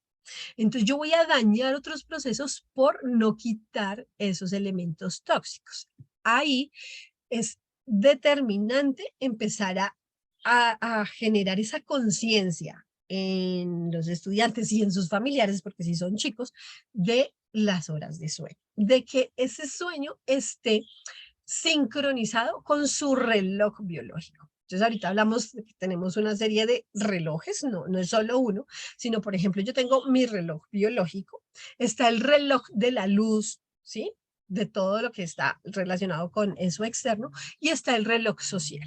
Entonces, para contarles una experiencia, mi reloj biológico me dice que yo me debo dormir a las 8 de la noche. Yo a esa hora tengo muchísimo sueño, pero a esa hora todavía hay luz. Entonces, en mi reloj biológico está sincronizado porque 2 horas antes uno tiene que empezar a disminuir la actividad. Cuando yo me acuesto muy activado, me va a costar mucho conciliar el sueño y ese sueño no va a ser tan reparador o tan profundo. Entonces, si yo empiezo a disminuir la actividad 2 horas antes, va a facilitar mis procesos de sueño. Entonces, cuando yo reconozco que mi reloj biológico es a las 8, pero pues hay actividad en casa en donde se tienen que hacer tales y tales cosas, entonces no logro dormirme a esa hora, sino que más o menos están acabando las actividades de los miembros de la familia a las 10, yo ya voy corriendo. Pero resulta que hay unas cosas a nivel social. Entonces, cuando yo empecé, pues empecé a hacer más estudios de especialización y maestrías, pues todo es en la noche. Entonces, de 6 a 10 de la noche, y mientras uno llega a casa, y los trabajos hay que entregarlos, y etcétera, entonces ya no me estaba acostando a las 8, sino casi a medianoche, y empieza uno a notar su deterioro en los procesos de memoria. Entonces, algo que me llega a mí, y también lo viví cuando empecé a sentir como toda esta alteración de mis relojes, está relacionado con la falta de memoria, con que uno se le empiezan a olvidar las cosas, ¿sí? Entonces uno dice, ay, es que esta memoria, claro, mi atención, mi proceso de activación va a ser diferente si yo no he logrado ese descanso. Para los chicos es más o menos de 11 horas, ¿sí? Los adolescentes y jóvenes es más o menos de 8 horas. Y nosotros de adultos, pues 7 o 6 horas, ¿sí? Hay personas que si el sueño es muy profundo, pues pueden dormir menos. Pero si el sueño tiende a ser más ligero, entonces necesitan más. Pero reconocer esos procesos de cómo estamos durmiendo también ayuda a entender si yo empiezo al inicio, a primera hora le pongo matemáticas y está medio dormido, pues entonces no va a ser tan fácil que se genere ese proceso de captación, de percepción. Listo. Entonces, aquí esencial reconocer cómo organizo yo también los horarios de aprendizaje para que si me llega medio dormido, yo lo active. Esos hábitos y esos horarios, por ejemplo, si yo como, pero no es lo mismo si yo tengo comida en mi colegio de lunes a viernes, pero el fin de semana mi comida pues no es tan nutritiva. También la alimentación, si no tengo actividad física. Algo que ayuda a generar adherencia de aprendizajes está relacionado con el movimiento, ¿sí?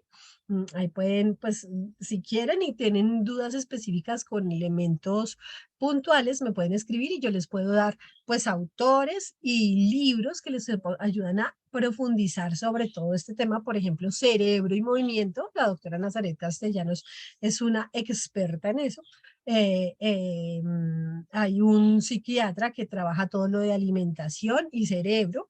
Entonces, para que ustedes tengan como más claro, hay un neurobiólogo que trabaja todo lo de que tiene que ver sueño y cerebro. Entonces, para que puedan profundizar más sobre eso. Aquí, entonces, ¿qué se dice?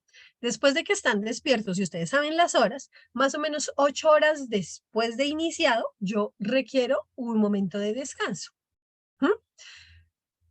Ahí es importante porque se tiene un pico, pero ese descanso no puede ser un dormir de más de 2 horas. Lo que se recomienda es que se haga una siesta de 15 a 25 minutos máximo.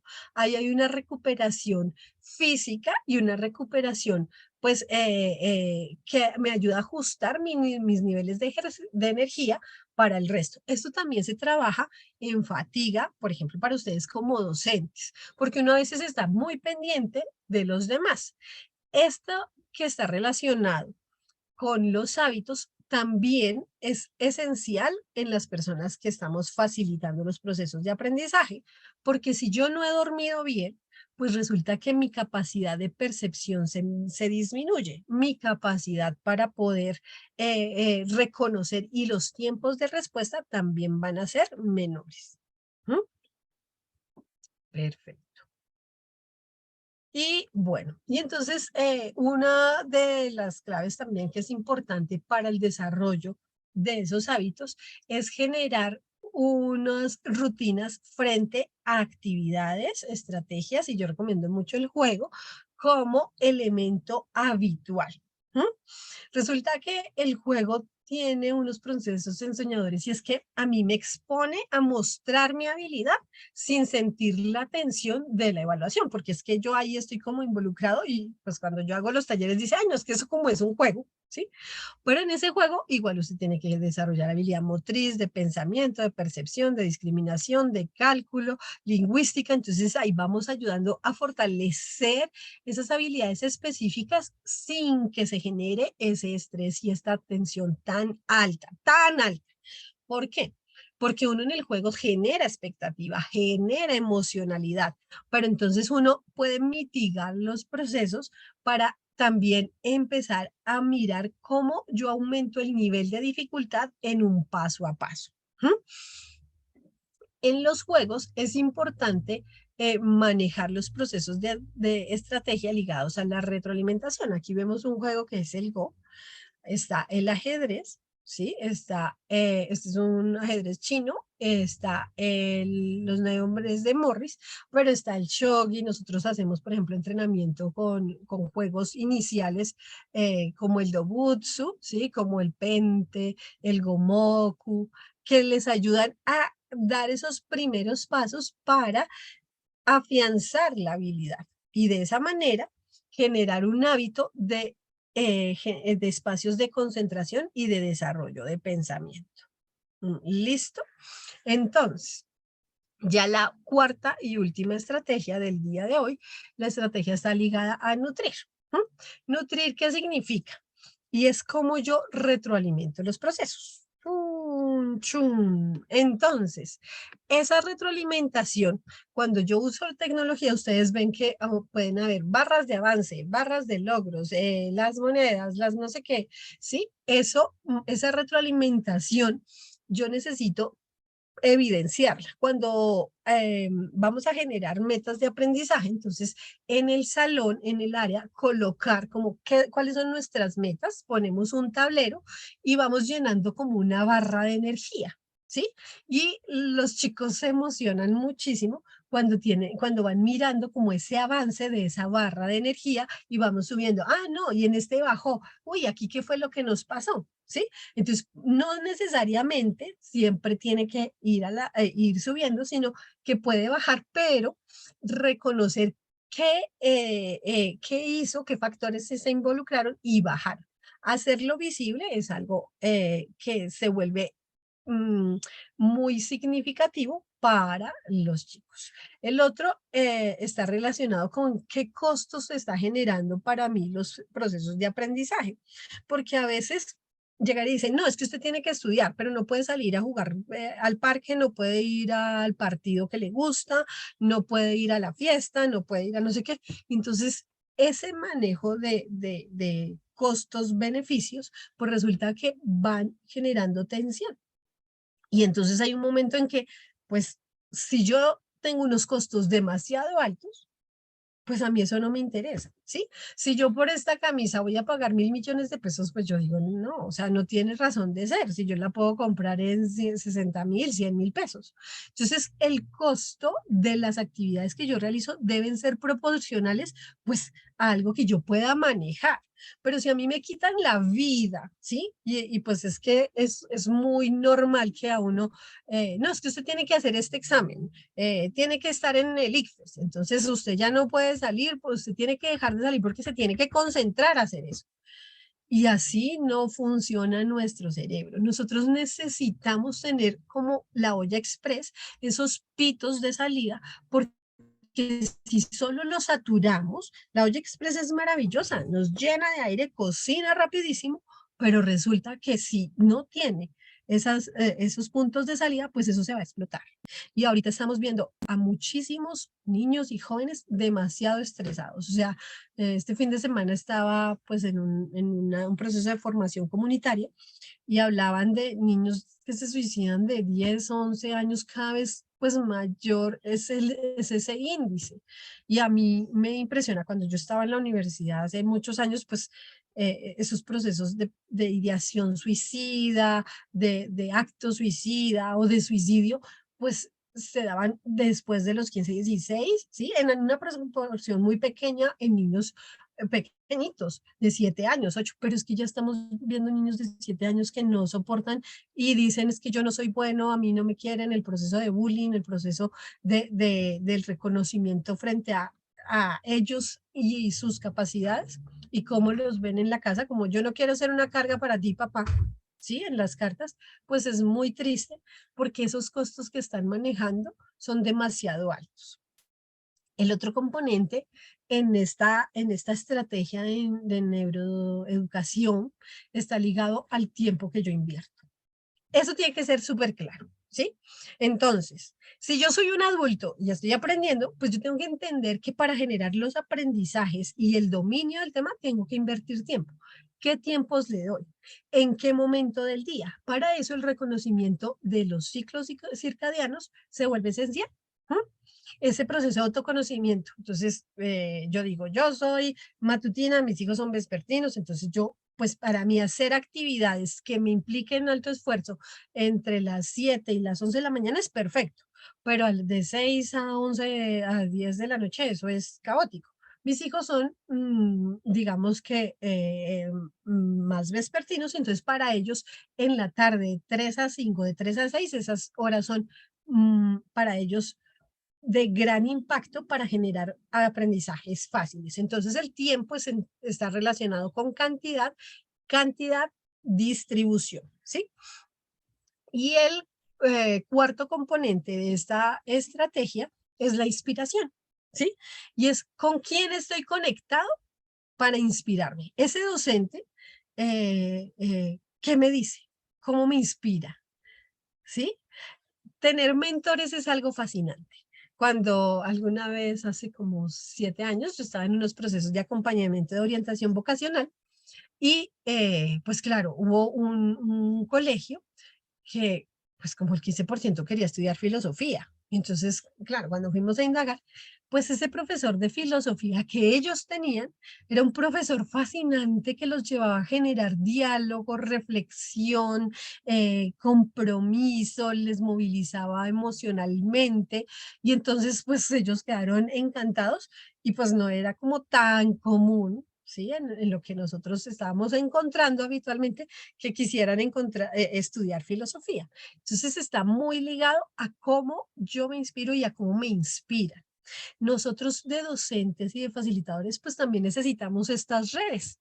Cuando uno está con un docente, otro, y ese otro tiene esta estrategia, utiliza esta didáctica, tiene estas herramientas, pues para mí va a ser mucho más fácil porque, como les decía, nuestro cerebro es social y emocional, y entonces sentir que yo tengo equipo, que tengo grupo de trabajo, está bien, pero no cuando se vuelve una carga. No, es que tengo comité de evaluación, ay, es que esos docentes molestan, ay, es que tengo tal cosa. No, sino que realmente se vuelva como ese equipo en donde, hagan de cuenta cuando uno está en el partido y entonces hacen la barra al inicio y sí, sí se puede, y eso también se necesita. O sea, si ustedes ven, cuando yo voy a hacer esos partidos que son súper significativos, la gente va con toda y esa barra del inicio, ¿sí? Ayuda a inspirar bastante. Entonces, aquí viene un punto y es todo lo que está relacionado con juegos para trabajar esa parte de la conexión con los demás. Permítanme acá. ¿Qué plataformas de juegos conocen? ¿Tienen alguna? Board Game Arena. Ajá, muy bien. Kahoot, Ujú, ¿qué más? el Wordwall, Ajá, entonces mire, hay unas plataformas gratuitas y entre esas pues hay muchos juegos dinámicos. Ahorita Nubiecita hablaba de Board Game Arena. Aquí me conecto. Listo. Entonces acá está. Esta plataforma, aquí se las voy a poner en el chat. Cuenta con aproximadamente 390 juegos, ¿sí? Y de estrategias. Es una plataforma que es muy interesante. Estos son los juegos, por ejemplo, que yo tengo como favoritos. ¿Sí? Aquí están, estos son los que yo juego habitualmente con mis chicos. Es una plataforma gratuita, pero le permite a uno conocer como qué tanto ha jugado, qué tanto, o sea, hacer ese seguimiento con los chicos, cómo es su nivel. Entonces ustedes pueden colocar un... no. Digamos, entonces ustedes pueden retar en diferentes niveles, ¿sí? Y aquí pueden tener la oportunidad de conectar con los chicos de manera en la que pueden evaluar sus niveles. Entonces acá dice que yo en este juego tengo esta experiencia, ¿sí? Y a esta persona que estaba retando tiene 0 de experiencia. ¿Cuántos juegos he jugado? ¿Cuál es el nivel del juego? Entonces, todas estas características acá están dadas. Dice partidas jugadas 75, partidas iniciadas 107, victorias 60, etcétera. Entonces, cuando yo utilizo alternativas para conectarme, ¿sí? Puedo hacerlo con los juegos de manera física o puedo hacerlo de manera, digamos, virtual. La intención es que ustedes se ayuden, porque no siempre pues todos tienen pues los recursos físicos. Entonces este tipo de plataformas que son gratuitas terminan facilitando también los procesos para que ustedes puedan acompañar a sus estudiantes. Aquí ustedes pueden colocar número de jugadores, entonces 10 o más, solos, 2, 3, 4, 5, la duración de las partidas, si quieren juegos cortos, de media o más de 30, el nivel de complejidad del juego, ¿sí? Los casuales pues son para jugadores iniciales, jugadores que habitualmente están o ya experimentados. También pueden encontrarlos por temáticas, ¿sí? De aventura, de construcción, de conquista, de exploración. por el estilo de mecánica del juego, ¿sí? Si son asimétricos, todo lo que tiene que ver con teoría de juegos a nivel de toma de decisiones que ayuda tanto para los procesos de desarrollo de los chicos, esto es importantísimo. Entonces, si quieren juegos aleatorios, asimétricos, de carrera, con cartas, y bueno, también pues pueden buscar como otro tipo de alternativas, si quieren juegos clásicos, si quieren juegos familiares, entonces ahí está. Estas son plataformas que les ayudan a desarrollar habilidades específicas. Listo. Entonces, aquí volvemos a la presentación. Entonces, en estas oportunidades de juego, ¿qué es lo que se recomienda para el desarrollo de esas habilidades? Uno, determinar las características del juego según el nivel en el que están los chicos. Pueden jugar todos, pero es importante empezar desde los elementos no tan básicos, sino un básico medio, porque eso les mantiene la expectativa. El nivel de acción del juego. Entonces, si son juegos muy pensados, no iniciar con ellos. Al comienzo de la clase es importante generar actividades de alerta, generar actividades que impliquen minimizar los tiempos de respuesta. Para eso juegos como tipo Double, tipo Panic Laugh, en donde es rápida la acción. En la mitad de la clase se recomiendan juegos que estén relacionados a un proceso de pensamiento y de desarrollo de estrategia. Entonces ahí sí ya pueden involucrar tipo ajedrez, tipo, bueno, todos estos como Kingdom Dominos, el de Batalla de Ovejas, Carcassonne, Catán, Panic, todos estos que son más de estrategia van en la mitad. Pero al cierre de la clase necesitan generar juegos de rapidez. Entonces, ahí, ¿qué se puede hacer? Involucren juegos que tengan que integrar el aprendizaje con la motricidad. Entonces, hoy aprendimos sumas. Listo, vamos a coger estos balones, vamos a numerarnos. Entonces, un ejercicio muy sencillo, los ponemos en círculo a todos en el aula y ellos se enumeran. Entonces, Paola es el 1 y yo numero, no en orden, sino de manera aleatoria. Francisco es el 3, Cristian el 7, Gina el 8, Juan el 9 y así. Y ellos tienen que mantener la atención. Entonces vamos a hacer y les vamos a decir, vamos a lanzar este balón mientras vamos diciendo los números de 2 en 2, de 3 en 3, de 120 para atrás, ¿sí? Ese tipo de juegos que implica lanzar, mover, generar atención y generar procesos de recordar el aprendizaje son, miren, la gente se divierte, son encantadores para hacer cierre porque terminan muy activos, ¿sí? Terminan generando estrategias y son juegos que demoran más o menos 4 o 5 minuticos. Ahí yo voy a consolidar no solo esas habilidades lingüísticas, matemáticas, cognitivas, sino también esos elementos emocionales que me van a permitir desarrollar esas 4 estrategias que vimos hoy, que están ligadas en la palabra COIN, ¿sí? La palabra COIN, entonces C, de creer, que es todo el mundo emocional, o de orientar, que es todo ese mundo de habilidades cognitivas, y de implementar, que es todo lo relacionado con los hábitos, y N de nutrir, que es cómo yo hago la retroalimentación y el enlace con ese mundo social, y de esa manera vamos a desarrollar un mundo de talentos. Entonces, esa era la sesión de hoy. Espero se hayan divertido y hayan aprendido. ¿Cómo les parece? Excelente, Paulita, muchas gracias.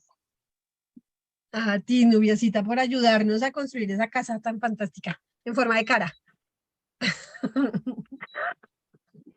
Me encantó el manejo de instrucciones. Acuérdense que esto es útil, pues hay que hacer pequeñas adaptaciones, pero es útil para niños, jóvenes, adultos, ¿sí? Y adultos mayores. Ahí el proceso esencial es reconocer cómo está nuestro organismo y nuestro cerebro para adaptar las actividades ligadas a las 4 cosas: el mundo emocional, cómo estoy orientando mis funciones ejecutivas, cómo tengo mis hábitos determinados y cómo genero ese enlace, esa nutrición con el grupo. Los adultos tenemos ahí mucho por seguir aportando y seguir pues construyendo este mundo de aprendizaje para que los procesos de conocimiento sean todo un mundo de dicha.